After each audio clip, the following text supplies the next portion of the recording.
Assalamualaikum warahmatullahi wabarakatuh. Pada video pertama ini saya akan menjelaskan tentang materi 3.4 yaitu Computer Configuration. Sebelumnya perkenalkan, nama aku Iqbal Feruzidan dengan NIM 2025014018 dari Teknologi Informasi Angkatan 25 dari kelas D. Bagian pertama, prosedur upgrade motherboard.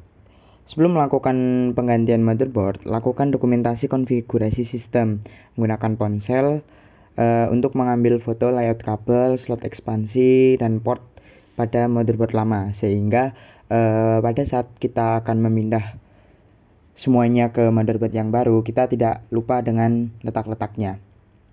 Langkah pertama, dokumentasikan ke koneksi power supply konektor, chassis fan, front panel header, LED indikator, dan tombol power atau reset pada motherboard lama. Kedua, lepaskan semua data kabel dan power kabel dari motherboard. Ketiga, lepas seluruh expansion card seperti GPU, NIC, atau sound card, lalu simpan pisah. Langkah keempat, identifikasi jenis mounting screw, standoff, dan grounding screw pada motherboard lama. Perhatikan penyangga non-logam yang berfungsi sebagai isolator. Langkah 5. Lepas motherboard lama dari casing komputer. Langkah 6. Inspeksi motherboard baru dan identifikasi posisi power connector, SATA port, USB header, fan header, audio header, dan front panel header. Langkah 7. Ganti I/O shield lama dengan I/O shield baru yang sesuai dengan motherboard baru. Langkah 8. Pasang motherboard baru pada standoff yang sesuai. Gunakan skrup motherboard standar dan hindari menggunakan self-tapping screw karena dapat merusak ulir mounting. Langkah 9. Sambungkan catu daya ke motherboard. Sambungkan fan front panel, SATA, dan kabel lain sesuai manual motherboard. Jika terdapat perbedaan jenis konektor, gunakan power adapter yang sesuai. Langkah 10. Reinstall seluruh expansion card ke slot PC yang sesuai dan pastikan bracket terkunci dengan baik. Setelah selesai, lakukan pengecekan visual untuk memastikan tidak ada konektor yang longgar atau komponen yang tidak terpasang. Lanjut, kita masuk pada CPU upgrade. Upgrade CPU dilakukan untuk meningkatkan kemampuan pengolahan data, namun modul memberikan 3 syarat utama agar CPU bisa digunakan.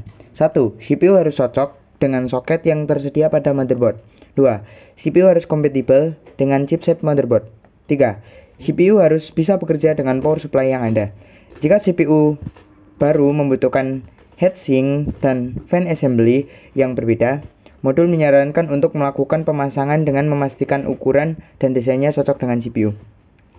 Modul juga memberikan peringatan, selalu gunakan thermal compound antara CPU dan heatsink. Tanpa thermal compound, panas tidak akan tersalurkan dengan baik. Setelah pemasangan, cek suhu CPU pada BIOS atau gunakan aplikasi monitoring dari pihak ketiga untuk memastikan CPU tidak overheat. Jika ingin menambahkan kipas casing, modul memberikan langkah-langkah. Yang pertama, tentukan arah kipas.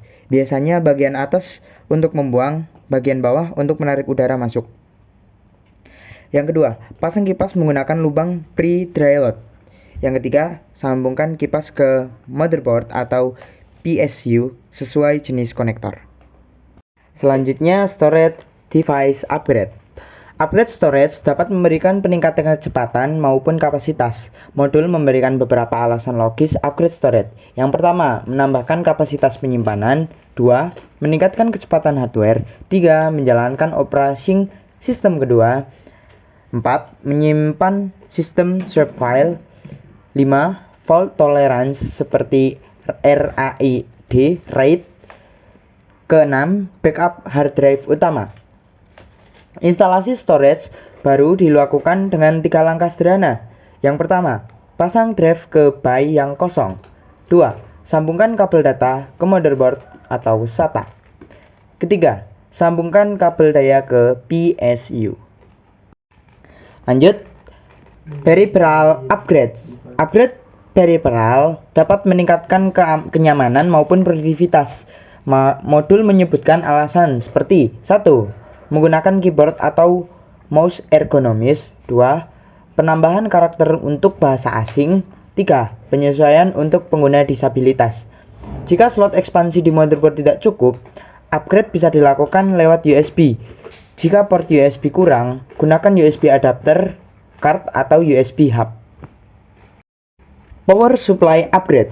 Power supply mungkin perlu diganti jika hardware baru membutuhkan daya lebih besar. Modul menyarankan menggunakan kalkulator watt online agar keputusan lebih akurat.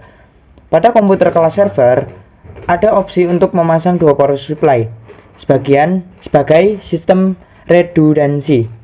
Kedua power supply ini bersifat hot swappable, yang artinya bisa diganti tanpa mematikan sistem.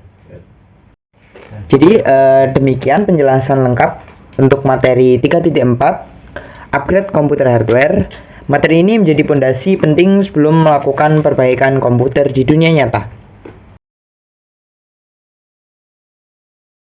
Oke, pertama ada yang namanya motherboard.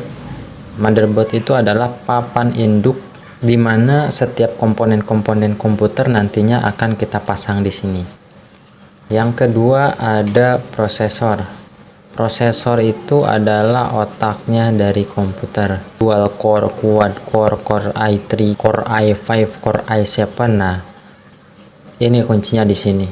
Yang ketiga ada RAM. Terus hard disk. Nah, ini hard disk. Ini juga penting banget buat menyimpan data. Lalu ada PGA.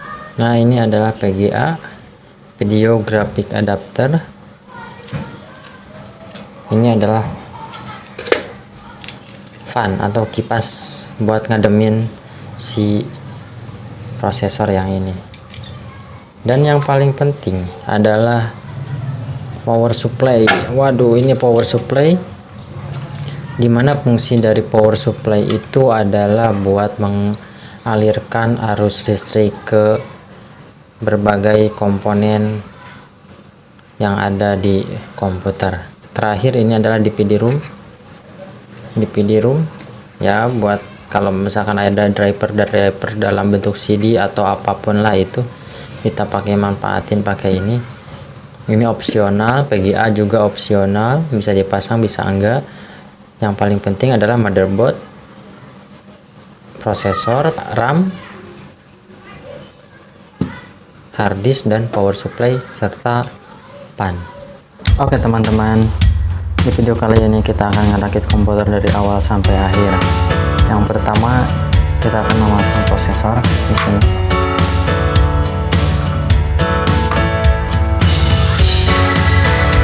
Pastikan prosesor terpasang dengan benar.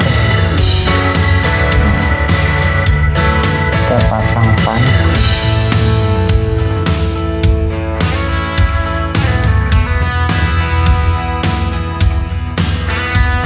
Pastikan fan ini terpasang dengan benar.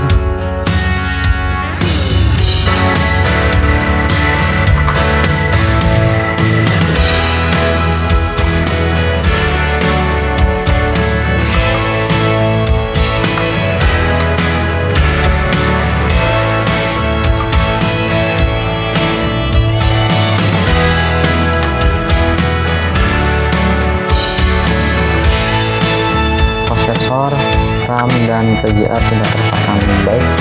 Lalu kita akan memasang power supply.